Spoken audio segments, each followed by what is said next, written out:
E o Paulo Pires Correia mandou uma mensagem aqui que a gente já vai começar as notícias com ela. Boa noite, viu, gente? Tudo bom? Bom, então vamos falar um pouquinho sobre as novidades do Cruzeiro nesta quarta-feira, dia 9 de outubro de 2024. Hoje foi dia de treino aberto na Toca da Raposa, né? O Cruzeiro trabalhando com a presença de diversos veículos de imprensa, e a partir desse treinamento, né, podemos ter aí algumas informações, alguns jogadores que trabalharam com o grupo, outros não.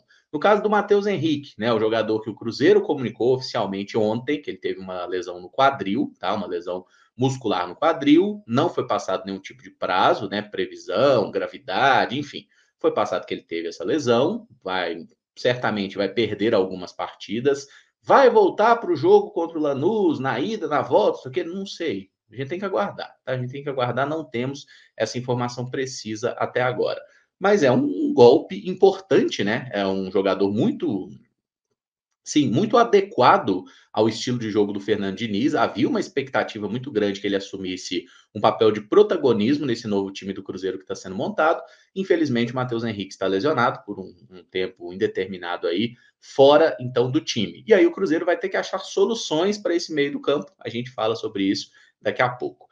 Durante o treino dessa quarta-feira, né, que foi pela manhã, um treino de aproximadamente 2 horas, inclusive, né, o Caio Fábio, que trabalha lá na Samuco TV, a gente, né, fez lá o programa na parte da manhã, e inclusive o Caio trouxe algumas informações bem relevantes aí sobre o treino do Cruzeiro nesta manhã, tá? E qual que é a questão mais grave? O Cássio, goleiro, estava participando normalmente dos treinamentos, até que tem um lance que ele interceptou um cruzamento, sentiu, tá? Sentiu problemas na coxa, isso já foi divulgado aí em todos os principais portais, setoristas e tudo mais. E nesse momento o Cássio preocupa, tá? Preocupa para a sequência. O Cruzeiro não fez nenhum comunicado. Deixa eu até dar um F5zinho aqui, né?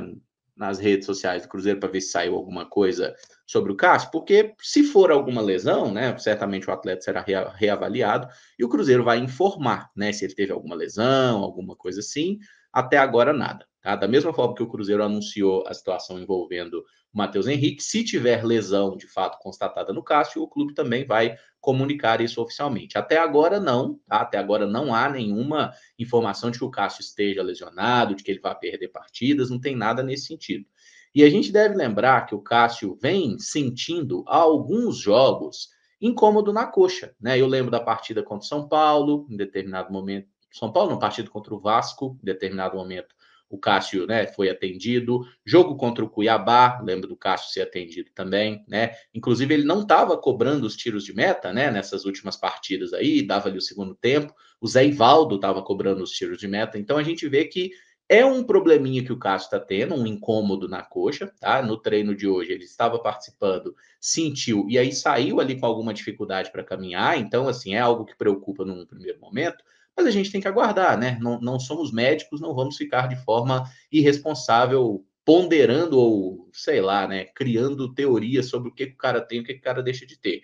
Se de fato o Cássio tiver alguma lesão que o impede, né, de jogar em algum momento, o substituto natural é o Anderson, né, que fez boa parte do primeiro turno aí, quase todo o primeiro turno completo aí como goleiro do Cruzeiro, teve um desempenho positivo, cometeu uma ou outra falha, algo que o próprio Cássio também cometeu enquanto goleiro do Cruzeiro. Então, assim, não é também uma situação que preocupa em demasiado quando a gente fala como goleiro mesmo. Eu acho que o Anderson também é um bom goleiro. Acho que o Cássio é melhor, o Anderson também é bom. Qual é a questão que realmente impacta? O aspecto de liderança. O Cássio, apesar de ter pouco tempo de Cruzeiro, é um cara que já centraliza muito cobrança, já centraliza muito a orientação do sistema defensivo também. Ele é um cara muito experiente, é um cara que tem um currículo decisivo, né, especialmente em competições de mata-mata. Então, se de fato o Cássio tiver confirmado aí um quadro de lesão, alguma coisa que vai deixá-lo algumas semanas de fora, é uma perda importante. Uma perda que o Anderson pode suprir? Pode, até porque o Anderson, nesse tipo de jogo decisivo, não é que ele não tenha capacidade, ele não teve a oportunidade de jogar, né? O Anderson, antes de chegar ao Cruzeiro, estava no Atlético Paranaense, ele era goleiro reserva lá, foi um goleiro de destaque na base do Palmeiras, né? Conquistou títulos lá no Sub-20, tudo, passou ali Santa Cruz, Náutico, enfim. o Anderson é um goleiro que não teve a oportunidade de jogar grandes partidas, mas já jogou, por exemplo, disputa de pênalti em campeonato estadual, inclusive tendo protagonismo, defesas de pênalti também, tá? Então é um goleiro que, se precisar, né, se realmente o Cássio não tiver em condição, precisar do Anderson, é um goleiro que pode ajudar a gente, tá? Tem capacidade, sim, de fazer um bom trabalho, mas é claro que goleiro precisa de ritmo, né? Então, como o Anderson não joga há muito tempo, se o Cássio estiver lesionado, a gente tem que ter também um pouquinho de paciência com o Anderson nessa coisa de readquirir o ritmo de jogo perdido, já que ele vem treinando apenas há aproximadamente 3 meses, tá? Então vamos aguardar essa situação do Cássio. Infelizmente, ele saiu sentindo aí esse problema na coxa. Esperamos que não seja nada muito grave, nem com ele e nem com o Matheus Henrique, tá? Pra gente não ficar falando que só tem notícia ruim, nossa, o pessoal tá machucado, ferrou, foi tudo. Teve um aspecto bem interessante que o Caio Fábio citou sobre o treino de hoje do Cruzeiro, que foi o Álvaro Barreal, tá? Ele, inclusive, destacou aí 3 jogadores, né, na ótica do Caio. É claro que tem uma subjetividade aqui, mas alguém que estava ali observando e alguém que a gente tem confiança na apuração, na informação e na análise, né? Ele falou de que Josefer, Vidalba e Barreal foram jogadores que se destacaram muito no treino, né? O Cruzeiro fez um treino de campo reduzido, né, que é aquele que os jogadores no primeiro momento tinham que dar só um toque na bola, no segundo momento 2 toques ali, né? E era um treino ali, os 2 gols muito próximos, né? Então, a todo momento o jogador ou está envolvido no momento de marcação para tentar recuperar a bola, ou de fazer um passe, ou de finalizar. É um treinamento realmente que tem um nível de intensidade muito alto, tá? E, sinceramente, eu acho que é isso que o Cruzeiro está precisando. Existe um risco do jogador se lesionar? É claro que existe um risco, mas o Cruzeiro tem um acompanhamento do departamento de fisiologia. Acredito eu que Fernando Diniz, auxiliar técnico, toda a comissão técnica, trabalhe de acordo com essas informações, né, que são ali compartilhadas pelo núcleo de saúde e performance do clube, tá? Então eu não acho que a essa altura do campeonato, né, como diria o rapaz lá, pleno 2024, ano da tecnologia, eu não acredito que o Diniz e a comissão técnica dele vão simplesmente ignorar, né, a questão científica e estourar o elenco do Cruzeiro fisicamente no treino. Não, não acho que seja o caso, tá? Acho que eles devem ter identificado que o time fisicamente está precisando, né, dar um gás, está precisando acelerar um pouco processos aí para ser um time mais intenso e cumprir com o plano de jogo do Fernando Diniz, tá? E acho que é isso que a gente tem que esperar do time do Cruzeiro, né? Melhoria, trabalho firme e que a rapaziada mostre em campo um bom nível técnico, né? E que a gente volte a obter resultados, né, gente? Porque qual que é o grande problema do Cruzeiro nessa temporada aí? É que a gente parou de ganhar, né? Assim, a gente estava jogando o melhor futebol do mundo lá naquele período de 5 vitórias em 6 jogos? Não, o Cruzeiro não estava, não era o Real Madrid das Américas, não. O Cruzeiro estava com jogos oscilantes, às vezes a gente aproveitava bem as oportunidades, por isso vencia. O Cruzeiro estava jogando bem? Sim, mas o próprio jogo contra o Botafogo, a gente jogou bem e o melhor em campo foi o Cássio, que fez 10 defesas na partida. Aquele jogo poderia ter terminado Botafogo 4, Cruzeiro 3? Poderia. Como poderia ter terminado com uma vitória do Botafogo, com 5-0 do Cruzeiro? Poderia também, né? Foi um jogo de muitas alternativas. Então, acho que a gente tem que ter em mente esses aspectos aí. O período de treino é esse, tá? Vai ter essa data FIFA, tem uma outra no mês que vem, né? E o Cruzeiro tem que aproveitar bem esses períodos aí, trabalhar firme para que a gente possa ter um time realmente em boas condições, né? Quando retomar o futebol, no caso do Cruzeiro, a gente volta a jogar na sexta-feira da semana que vem, duelo contra o Bahia no Mineirão, e é um jogo confronto direto, né? Se o Cruzeiro ganha do Bahia, a gente ultrapassa o próprio Bahia na tabela, ganhará pelo menos uma posição. Então, é um confronto que realmente a gente precisa mostrar mais a nível de desempenho, né? O Cruzeiro tem que jogar um futebol melhor, tem que ser mais eficiente nas finalizações e tem que ser mais seguro na defesa também, porque esse jogo contra o Fluminense aí, no primeiro tempo a gente foi bem, a gente criou, a gente perdeu chance, mas no segundo tempo o Fluminense fez aquele gol com o John Arias e na reta final poderia ter feito outros, né? Então não dá para a gente dizer também que o Cruzeiro teve uma atuação segura, tá? Não foi, e a gente tem que melhorar em todos os aspectos aí com o Fernando Diniz. Eu espero que eles estejam trabalhando bem nesse sentido, tá? E sobre os outros 2 jogadores que se destacaram, sobre os jogadores que se destacaram no treino, né? O Josefer é um garoto do sub-20, o cara que está né, trabalhando aí com o elenco principal, e na minha visão é um dos candidatos a essa função do Matheus Henrique, caso a gente precise realmente de um volante. Quando a gente pensa em característica de jogo, é um dos que mais entrega, de acordo com aquilo que o Matheus Henrique pode fazer, e daquilo que o Fernando Diniz pedia dos volantes dele, especialmente no Fluminense, né, que foi o trabalho mais recente. Mas no próprio São Paulo também, que tinha Tietê ali, o Josepher é um jogador desse tipo, né? Esse estilo dinâmico, é aquele volante que recupera a bola, que sai para o jogo, que participa da fase de construção, tá? Então o Cruzeiro fica aí nesse momento com uma série de incógnitas, né? O Josepher é um jovem que pode ter sua primeira chance no profissional, o Japa está lesionado, em recuperação, o Vitinho também em recuperação física, temos a dupla dos inomináveis, né? Ramiro e Lucas Silva, que estão aí, mas é difícil imaginar eles fazendo tudo que o Diniz pede de um volante, né? Porque são jogadores que têm uma intensidade muito mais baixa. Não estou dizendo que, por exemplo, o Lucas Silva não tem a qualidade de passe, tem, mas ele recupera pouca bola e ele tem uma intensidade muito baixa, o mesmo se aplica ao próprio Ramiro. Então, acho que a gente tem que olhar para outras opções. O Wallace é um jogador que naturalmente surge como alternativa, inclusive em um dos vídeos que foi possível acompanhar do treino de hoje, tem um momento que o Wallace faz, inclusive, um gol muito bonito, né, numa batida ali de fora da área. É um jogador que tem uma tendência de evolução a partir do momento que ele melhorar o aspecto físico, né? O Wallace pegando um ritmo de jogo competitivo tem tudo para melhorar o seu desempenho.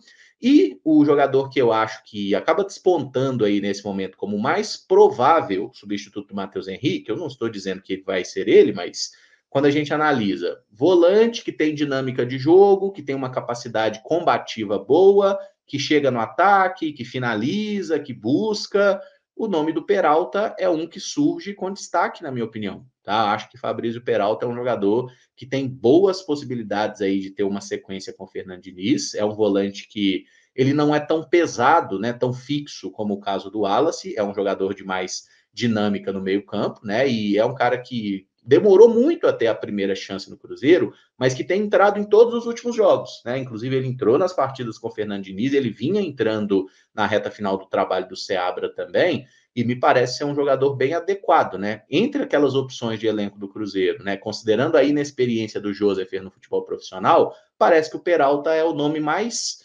provável para fazer sentido aí nesse meio-campo do Cruzeiro, né? Pensando nos duelos decisivos que teremos pelo Campeonato Brasileiro e também na Sul-Americana. Lembrando que primeiro jogo da Sula contra o Lanús na Argentina, Lucas Romero está suspenso, né? Então, o próprio Wallace é um jogador que precisa ser recuperado até pensando nesse jogo. Tá? O Wallace que fez uma partida boa na Bomboneira contra o Boca Juniors, não vejo nenhum motivo para que ele não faça um grande jogo na Argentina também, mas é um jogador que uma dupla Wallace e Peralta ali pode ser utilizado em algum momento e na minha avaliação pode funcionar, tá? Não vejo problema, não vejo muito drama nisso não, ok? Então, meus amigos, temos essas questões do treinamento, outros detalhes aqui que o Caio passou e eu acho que é bom para esclarecer certas dúvidas, né? O Kaique Kenji, por exemplo, ele está sim integrado ao elenco principal do Cruzeiro, mas ele fez um trabalho à parte, tá? Inclusive, segundo o Caio, foi um trabalho sem bola, fez um trabalho específico ali na parte física, e aí a gente tem que lembrar como que foi o retorno do Kaique Kenji apressado, né? Ele sentiu um incômodo, uma lesão muscular, o Cruzeiro voltou com ele ali para o jogo decisivo contra o América Mineiro, né? Ele até mostrou uma boa desenvoltura no jogo. Eu falei, ó, que bom, o Kenji está recuperado fisicamente. Mas aí nos jogos contra o Palmeiras, né, no segundo jogo ali da final do Brasileiro Sub-20, deu para ver que o Kenji estava bem travado no jogo, né? Ele estava com alguma dificuldade de movimentação ali e foi informado depois aí que ele estava com algum incômodo, então o jogador está com problema físico ainda, tá? Por isso que ele está recuperando esse aspecto físico, né? Estando 100% liberado nessa parte clínica, aí ele pode ser uma alternativa boa, tá? Para essas pontas, né, que é um setor bem problemático do Cruzeiro na atual temporada. Alguns garotos que trabalharam aí mais uma vez com o elenco, tá? Jogadores aí da categoria de base. O lateral esquerdo, Cauã Prats, fez parte do treinamento, né? Ele que é lateral esquerdo, já jogou na zaga também, mas enfim, o Cauã Prats, que é do Sub-17 e do Sub-20, participou do treino com os profissionais. Henrique Silva, o Seninha, né? Que é zagueiro ou volante, também fez parte do treino. o meia Juan Gabriel e o atacante Ryan Lelis, tá? O Juan Gabriel que já é do sub-20, o Ryan Lelis que era do sub-17, mas já começou a integração ao sub-20 também. Esses garotos fizeram parte dos treinos com o elenco principal nessa quarta-feira, tá bom? Então é legal, né? Saber que o Diniz está observando mais jogadores, outros nomes estiveram no treino de ontem, e é importante que ele siga observando todos aí, tá? No caso do Joseph e do Tevez, esses aí fizeram todo o treino com o elenco principal, tá? Esses jogadores aí já estão, digamos assim, mais integrados ao elenco principal. Esse quarteto que eu citei agora que fez trabalhos parciais, tá bom? E o Barreal aí, o que o Caio mais destacou foi a respeito das finalizações, que o Barreal estava mostrando uma desenvoltura muito boa nos arremates para gol, tá? Finalizando bem, finalizando com alguma frequência, né? E aparentemente não sentindo mais aquela lesão, né? A lesão no tornozelo esquerdo, que atrapalhou bastante, né? O Barreal caiu muito de desempenho nos últimos, podemos dizer, nas últimas semanas, talvez nos últimos meses, mas enfim, ele caiu de desempenho, teve essa questão física citada como uma desculpa, assim, né, a partir do jogo contra o Vitória, e é um cara que tem uma utilidade importante no elenco, até porque nosso número de meias e de pontas é muito reduzido. Então, qualquer um que fique de fora faz muita falta, especialmente sendo um que mostrou bom desempenho, né, e uma das melhores armas que o Cruzeiro tem para o trabalho de bola parada, por exemplo, né? Eu não tenho dúvida que para fazer cruzamentos na área, para cobrar escanteio, faltas laterais, que o Barreal tem mais afinidade para fazer isso do que o Matheus Pereira, tá? E isso não muda o fato do Matheus Pereira ser um ótimo jogador,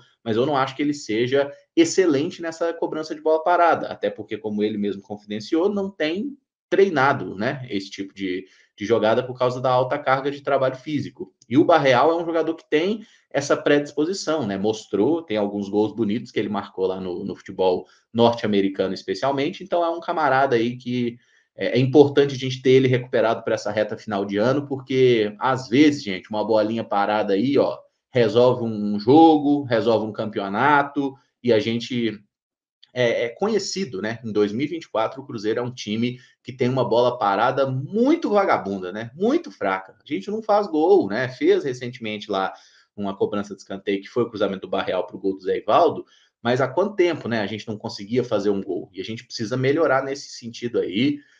Futebol é um jogo cada vez mais do detalhe e a bola parada é um dos detalhes mais relevantes que tem no jogo e o Cruzeiro pareceu negligenciar isso nos últimos meses, né? Não só com o Fernando Seabra, com outros treinadores também, tá? A gente precisa trabalhar e melhorar isso de forma urgente, ok?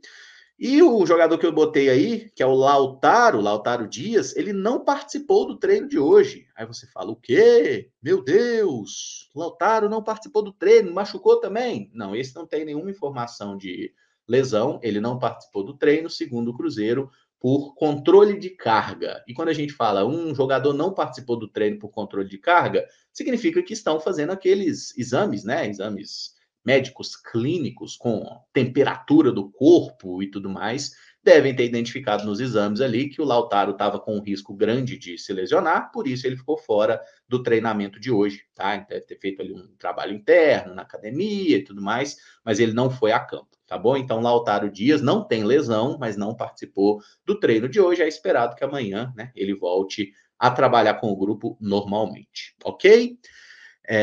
Deixa eu ver se faltou falar alguma coisa. Do Cássio falamos no início, falei do Lautaro, do Matheus Henrique aí, essa questão de quem vai substituí-lo, né? Eu acho que o Peralta é o nome mais provável, falei do Alas, falei do Barreal também. Então, do futebol masculino profissional, era isso que a gente tinha para falar no momento. Uma questão que eu acho relevante falar sobre o futebol feminino é que a Bárbara Fonseca, né, que agora é a responsável pelo departamento de futebol do Cruzeiro, ela concedeu uma entrevista coletiva na Toca da Raposa hoje, após o treino do masculino, inclusive, e ela falou algumas questões que vale a pena a gente destacar, tá? Por exemplo, foi perguntado para ela sobre a fala do Alexandre Matos, né, de que haveria redução, passo maior que a perna e tudo mais. O que a Bárbara disse é que não haverá, tá, digamos assim, né, um desmanche no futebol feminino do Cruzeiro, tá? Ela até citou as renovações de contrato, né, que foram feitas com a Bianca Brasil e com a Vitória Calhau, como aspectos que deixam claro que o Cruzeiro segue investindo e tendo um planejamento para o futebol feminino, tá? E, nas palavras dela, tá? O Cruzeiro não vai ter corte, não vai ter redução, o Cruzeiro vai seguir valorizando e a intenção é continuar tendo um time forte e competitivo. Ela disse, inclusive, que tem algumas outras atletas que já tiveram um contrato renovado, mas que ainda não foi feita a comunicação, né? Pelo departamento de comunicação, tá? Isso ainda não foi informado, mas será nos próximos dias. Falou que o Cruzeiro já tem jogadoras que estão contratadas para a próxima temporada, falou que tem pré-contratos assinados, tá? No plural. Então, expectativa. E até no finalzinho da coletiva perguntaram, pô, que jogadoras que estão chegando aí? Ela falou, para quem acompanha o futebol feminino, a torcida vai ficar feliz que são jogadoras, né, de bom nível. Então, vamos aguardar, tá? Quem são as novas atletas que estão chegando, quem é que está renovando ou não.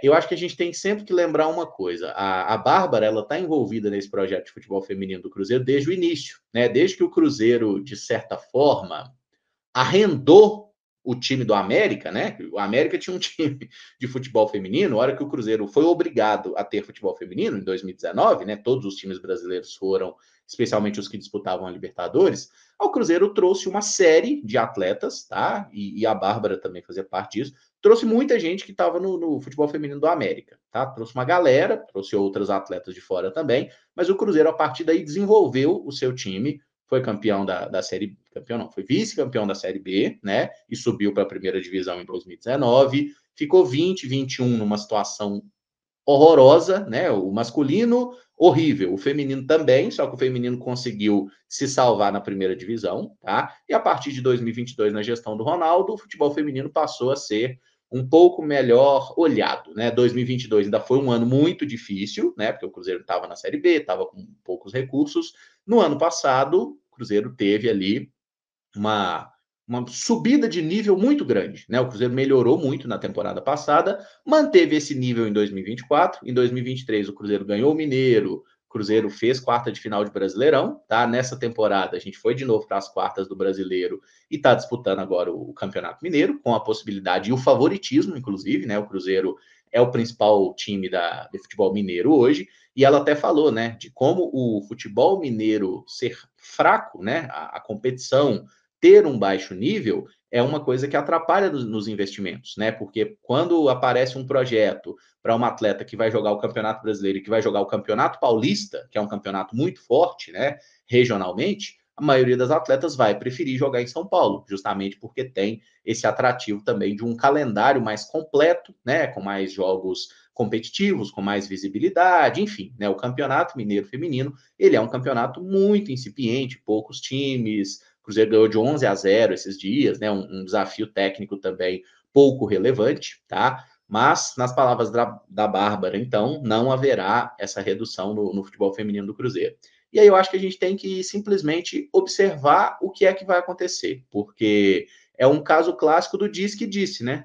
O Pedro falou de forma clara, não, estava dando, né? O Pedro falou, vamos ter que montar um time razoável. Aí o Alexandre Matos veio falar que o futebol feminino era um passo além da perna, falou aquela presepada toda, que tinha que cortar, porque não tinha receita e tudo mais. Agora a Bárbara falou uma questão que é um contrassenso, tá? O Cruzeiro aí, cada pessoa que falou uma coisa diferente. Em quem que eu vou acreditar? No que acontecer, tá? A gente aguarda então o que o Cruzeiro vai fazer de mercado, como que o Cruzeiro vai trabalhar essa questão, porque ficar nessa de a Bárbara falou, legal, ela que manda no futebol do Cruzeiro, ela é a responsável pelo futebol feminino, mas não é ela que manda. Quem manda é o Pedro, certo? Quem manda é o Pedro, abaixo do Pedro é o Matos. Depois do Matos, ela é a responsável pelo futebol feminino, mas quem mandam são esses, né? Então a gente tem que esperar o que vai acontecer, tá? Agora, que foi um desastre a entrevista do Matos, continua sendo, falou merda, tá? Se houve uma correção de rota, uma mudança, e se as coisas vão ser mantidas como a Bárbara falou, ótimo. O importante é que o Cruzeiro tenha um time feminino forte e competitivo. E ela até falou a respeito de categoria de base, que o Cruzeiro tinha essa ideia de, né, de ter uma categoria de base. O Cruzeiro está, inclusive, inscrito na Copa São Paulo de Futebol Júnior, a Bárbara até explicou, que vai ser feita uma parceria com um time do interior de São Paulo, tá? Para que o Cruzeiro tenha, né, uma equipe vestindo o uniforme do Cruzeiro, jogando a Copa São Paulo, mas não são atletas que o Cruzeiro está desenvolvendo. É um projeto que já existe em São Paulo e essas atletas jogarão sob as cores do Cruzeiro a Copinha, tá? A Copinha feminina que vai ser agora no final do ano. Então, assim, ela falou, né? A Bárbara falou que a ideia é ter nos próximos anos sub-20, sub-17, sub-15, sub-13, e eu acho muito importante que haja sim esse investimento em categoria de base, deixando claro, é investimento, viu, o Alexandre Matos? É investimento em base, tá? Investimento não é só pagar comissão para empresário, não. Investimento é trabalhar com futebol feminino também, né? Então vamos aguardar aí, tá? O que acontece dessa história. Mas eu gostei da efetivação da Bárbara, acho que ela é uma pessoa bem comprometida ao projeto do Cruzeiro, porque ela chegou como a responsável pelo futebol feminino em 2019. Aí, quando o Cruzeiro trouxe outras pessoas para chefiar e colocou ela em segundo plano, como foi até a situação da Kim, né? Da Kim Saito, ela não teve o ego, sabe? De ser tipo assim: se não sou eu que mando, eu saio daqui. Não, ela sempre foi uma pessoa que trabalhou, né? Vou seguir trabalhando aqui, fazendo meu trampo, e ela receber, assim, imagino que uma valorização, né? De ser agora a responsável pelo futebol feminino, é um negócio interessante também, tá? Porque se existe futebol feminino do Cruzeiro, né, desde 2019, se tem uma pessoa de gestão do Cruzeiro que ficou, e é a única pessoa que ficou de 2019 até aqui, é ela, tá? É a Bárbara Fonseca, que tem feito um trabalho bem correto, pelo menos pelas informações que a gente tem até hoje, tá bom? Então vamos aguardar, mas acho que no frigir dos ovos aí, a coletiva foi da Bárbara foi positiva, tá? É alguém que soube se posicionar bem sobre o futebol feminino, coisa que o CEO de futebol do clube não teve capacidade.